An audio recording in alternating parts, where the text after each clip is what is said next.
안녕하십니까. 주역 64개 노트 정리. 이번 시간에는 택천쾌 네 번째 시간입니다. 전체적으로는 234번째 노트 정리입니다. 이번 시간에는 그 쾌계의 구호, 현육, 쾌쾌, 그 다음에 상육의 무호, 종유흥의 그 물상에 대해서 살피겠습니다.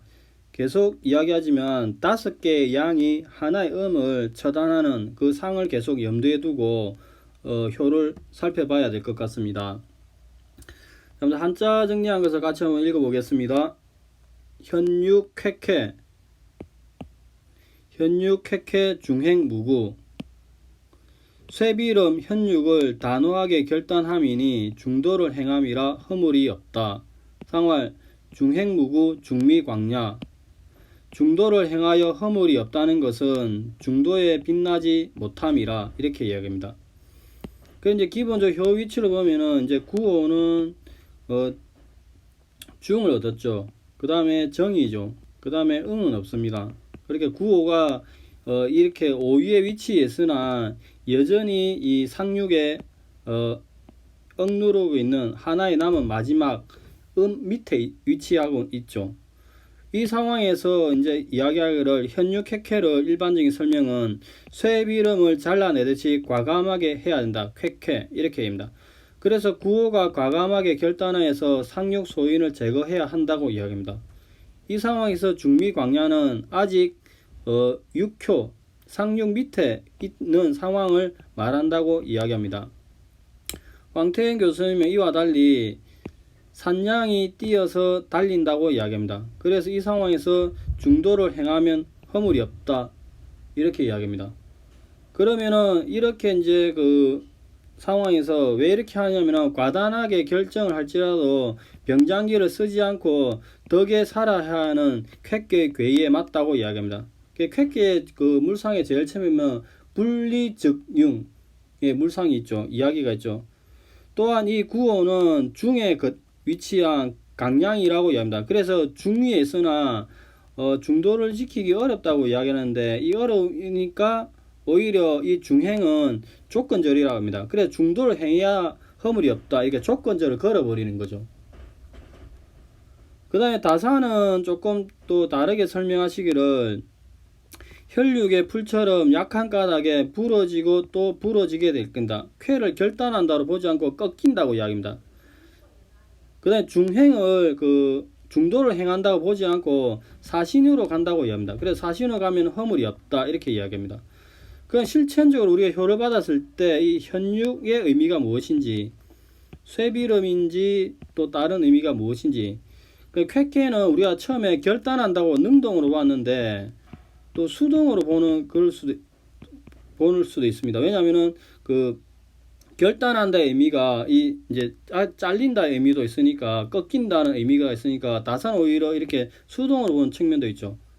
그다음에 중행은 이제 아까 사신으로 보는 견해와 중도를 행한다고 있으니까 이렇게 각각 세 개가 조금 미묘하게 대립을 하고 있으니까 효를 받았을 때 조금 고민을 해야 될 것 같습니다. 다시 한번 조금 견해 대립 부분을 정리를 해보면 현은 잡초라는 이야기가 일반적인데 황태현 교수님은 산양으로 보고 있습니다. 그다음 이 쾌는 결단한다고 이야기했는데 다사는 꺾이고 꺾인다고 이야기하니까 또 수동의 의미가 있는 거죠. 그 다음에 중미광야 빛이 밝지 않다고 이야기하는데 이 상황에 대해서 위에 있는 효사의 중행을 중도를 행한다는 조건절로 보는 견해가 일반적이나 중행을 사신으로 보는 그런 견해 대립이 있으니까 조금 고민을 해야 될 것 같습니다. 이렇게 견해가 미세하게 대립하면서 전혀 다른 방향으로 가는 경우에는 이제 공부하는 입장에서는 이제 어려운 측면이 많이 있죠. 누가 확실하게 정리를 해주면 좋을 것 같은데 이런 부분은 계속 반복적으로 공부를 하는 수밖에 없는 것 같습니다. 상륙을 보겠습니다. 무호 종유흉 부르짖을 데가 없으니 끝내 흉하다. 상활 무호지흉 종불가장냐 불을 지을 데가 없어 흉하다는 것은 끝내 가히 길지 못하니라 이렇게 이야기합니다. 그러면 기본적으로 이 상륙은 괴의 제일 끝에 있죠. 그리고 음의 자리입니다. 바른 자리이고 93과 응의 관계에 있습니다. 그러면은 이제 일반적인 설명은 이 무호의 주체를 소인이라고 이야기하는 견해가 있습니다. 소인이 무호, 부르짖음의 주체라는 견해와 황태현 교수는 부르짖음의 주체를 상륙 이외의자다 이렇게 이야기합니다. 그러면 이제 일반적으로 설명해 보면은 상륙은 이렇게 음이죠. 그 이제 척결되어야 할 대상이 되는 음이라는 점에서 착안하여서 상륙은 정치천 교수님 설명은 울부짖거나 크게 소리 지를 필요가 없다고 이야기합니다. 즉 소인이 5개의 양 군자를 뛰어넘어서 그 위에 군림하고자 하는 상이나 이제 상륙의 단계에 이르면은 비록 이 사람이 소인 음이 잠시 세를 얻는다 하더라도 끝내 징표를 면치 못하기 것이다 이렇게 얘기합니다. 그래서 소인이 곳곳에서 이렇게 울부짖어도 도움을 청해도 소용이 없다고 이야기합니다. 즉 소인이 쇠락할 운명이라고 이야기합니다. 그래서 부르짖음의 주체를 소인으로 보는 것입니다. 그러나 황태현 교수님은 부르짖음의 주체, 경계의 주체를 상륙 이해의자, 건이죠, 건. 그래서 상효의 상태는 단호한 결단이 끝나는 궁극의 상태라고 얘기합니다. 그래서 동시에 높은 자리에 위치한 소인을 단호한 결단으로 제거해버리죠. 이런 제거한 상태에서 계속 경계를 해야 되죠. 언제 또 소인이 음의 세력에 나타날지 모르니까 계속 큰 소리로 경계를 해야 되는데 그렇게 경계를 하지 않으면 다시 소인비의 세상이 올 수 있으니까 부단한 경계가 필요하다는 의미에서 호의 주체를 상륙 이외의자로 보고 있습니다. 다산의 설명은 위험이 닥쳤는데도 소리쳐 외치지 않으니 마침내 나라가 망하는 흉사가 있을 것이다. 무효지용이라 한 것은 마침내 더 오래 갈 수 없다는 것을 이야기합니다. 실천적으로 효를 받았을 때 외치지 않는다. 이 주체가 누구인지 계속 이야기하는데 고민할 필요 있고, 그 다음에 그 흉의 의미가 어떤 의미를 가지는지, 그 다음에 이게 끝내는 길게 연장되지 못한다고 이야기하는데 이게 실천적으로 어떤 의미를 가지는지는 개별 효를 받았을 때 조금 더 고민을 해야 될 것 같습니다. 자, 여기가 일반적인 설명이고 이제 그 다산의 설명을 보겠습니다. 현육, 쾌쾌, 중행, 무구, 상활, 중행, 무구, 중미, 광야. 현육의 풀처럼 약한 까닭에 부러지고 또 부러질 것이다. 사신으로 가면은 허물이 없을 것이다. 상활, 사신으로 가면은 허물이 없겠으나 아직도 안으로부터 빛이 나는 것은 아니다. 이렇게 이야기합니다. 자, 여기에 이제 그 현육, 쾌쾌의 물산을 보면은 풀이 자꾸 부러진다고 이야기하는데 이 택천쾌가 구호가 효변을 하게 되면은 이렇게 그 내천대장이 되죠. 이 내천대장은 이렇게 전체적으로 큰 태죠. 큰 태고 안에 또 태가 있습니다. 그래서 이렇게 태가 2개 있는 거죠. 어찌 보면은. 그래서 태가 2개 있는 상태에서 또 이렇게 진의 풀이 이렇게 있는 거죠. 즉 설명해 보면은 태의 못에 진의 풀이 있으니까 현육의 상황이 나오고 함께 안에 이렇게 태가 2개 있으니까 쾌쾌의 물상이 나온다고 이야기합니다. 그래서 현육은 잘 끊어지는 성질이 있다고 이야기하고 태도 또 못이 잘 뚝이 터진다고 갈라진다고 이야기합니다. 그래서 전체적인 물상이 끊어지니까 쾌쾌의 물상이 꺾이고 꺾이는 그런 물상이 나온다고 이야기합니다. 그래 중행의 물상을 보면은 이렇게 그 택천쾌가 있으면은 구호가 이렇게 효변을 하게 되면은 내천대장이 되죠. 이 내천대장은 이렇게 그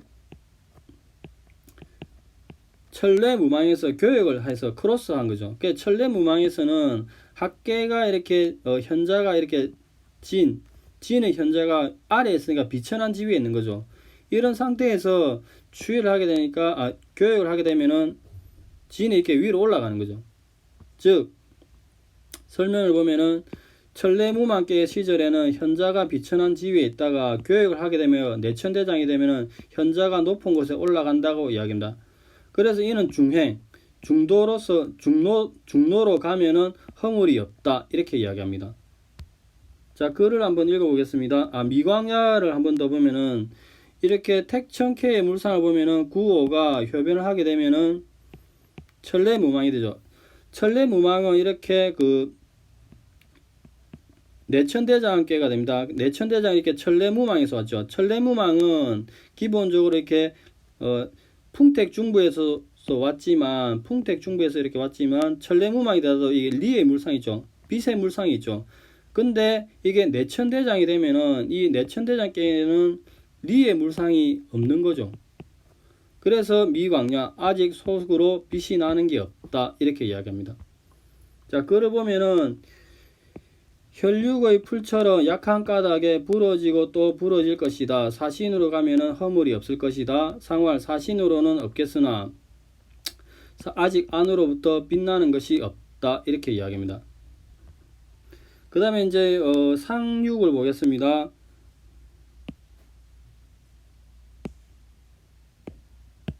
무호 종유흉 상활 무호지흉 종불가장냐 위험이 닥쳤는데도 소리쳐 외치지 않으니 마침내 나라가 망하는 등의 흉한 일이 있을 것이다.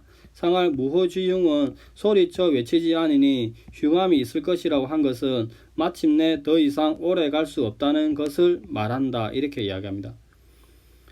그러면 이제 소리치지 않으면 마침내 흉하다고 이야기하는데 이 이제 그 택천케의 물상이 이렇게 상륙이 효변하게 되면은 중천건이 되죠. 근데 택천케는 이 1200개 추이상 이렇게 그 지뢰복에서 이렇게 쭉 추이하에서 오는 거죠. 그래서 지뢰복계 위에 이렇게 강이 이렇게 전진을 하게 되는 거죠. 강의 전진이 이렇게 나오게 되는, 강이 이렇게 전진을 하는 그런 물상이 나오는 게 됩니다. 이런 것과 상대적으로 고온의 땅이 점점 없어지는 거죠. 축소가 되는 거죠. 그래서 땅이 점점 축소가 되니까 이제 마침내 고온의 땅이 하나밖에 없는 상태죠. 이런 상태에서 내가 조심해라고 경계를 해라고 했는데 경고를 하니까 그나마 나라가 존속이 땅이 하나 있긴 존속을 하였는데 그러함에도 불구하고 마침내 효변을 하게 되면은 땅이 다 없어지는 거 되고 고노의 나라가 망하게 된다고 이야기합니다. 글을 읽어보면은 복계 이후에 점점 고노의 나라가 추일하게 된 경향성을 가지고 1200개 추이상 나아가게 되면은 고노의 나라가 날로 위축이 되고 쾌계에 이르게 되면은 한 조각의 땅만 남았다고 이야기합니다. 그래서 이 남한 물상이 불안하여서 태의 입으로 경고를 하여서 그나마 나라가 존속을 시켰는데 결국에는 효변하여서 중천건이 되면은 마침내 입이 막히게 되고 자만하고 넘쳐서 이렇게 경고를 하지 않은 상황에서 결국 고노의 나라가 망하게 되니까 종유흉 흉이 되는 거죠. 그 다음에 종불가장녀는 고온의 음이 결국에는 이렇게 점점 소진이 돼서 쾌계까지 도달하면은 마침내 끝에 이르서는 더 자랄 수 없는 그런 상황이 되니까 종불가장냐의 물상이 나온다고 이야기합니다. 자, 글을 마지막으로 읽어보겠습니다. 위험이 닥쳤는데도 소리쳐 외치지 않으니 마침내 나라가 망하는 등의 흉한 일이 있을 것이다. 상활 무효지흉은 소리쳐 외치지 않으니 흉함이 있을 것이라고 한 것은 마침내 더 이상 오래 갈 수 없다는 것을 말한다 이렇게 이야기합니다. 자, 이번 시간에는 택천케의 구호와 상륙에 대해서 알아봤습니다. 택천케는 기본적으로 이제 그 구호에서는 혈육의 의미가 무엇인지, 그 다음에 중행의 의미가 무엇인지를 검토해야 되고, 상륙에서는 호의 주체가 소인인지 그 성인 상륙인지 상륙 이해외자인지 검토를 할 필요가 있을 것 같습니다. 그리고 이 호를 호소하다로 봐야 되는지 아니면 부단히 경계해야 된다는 그런 의미로 해석을 해야 될지는 개별 호를 받았을 때 계속 검토하고 고민해야 될 것 같습니다. 자, 오늘은 여기까지 하겠습니다. 감사합니다.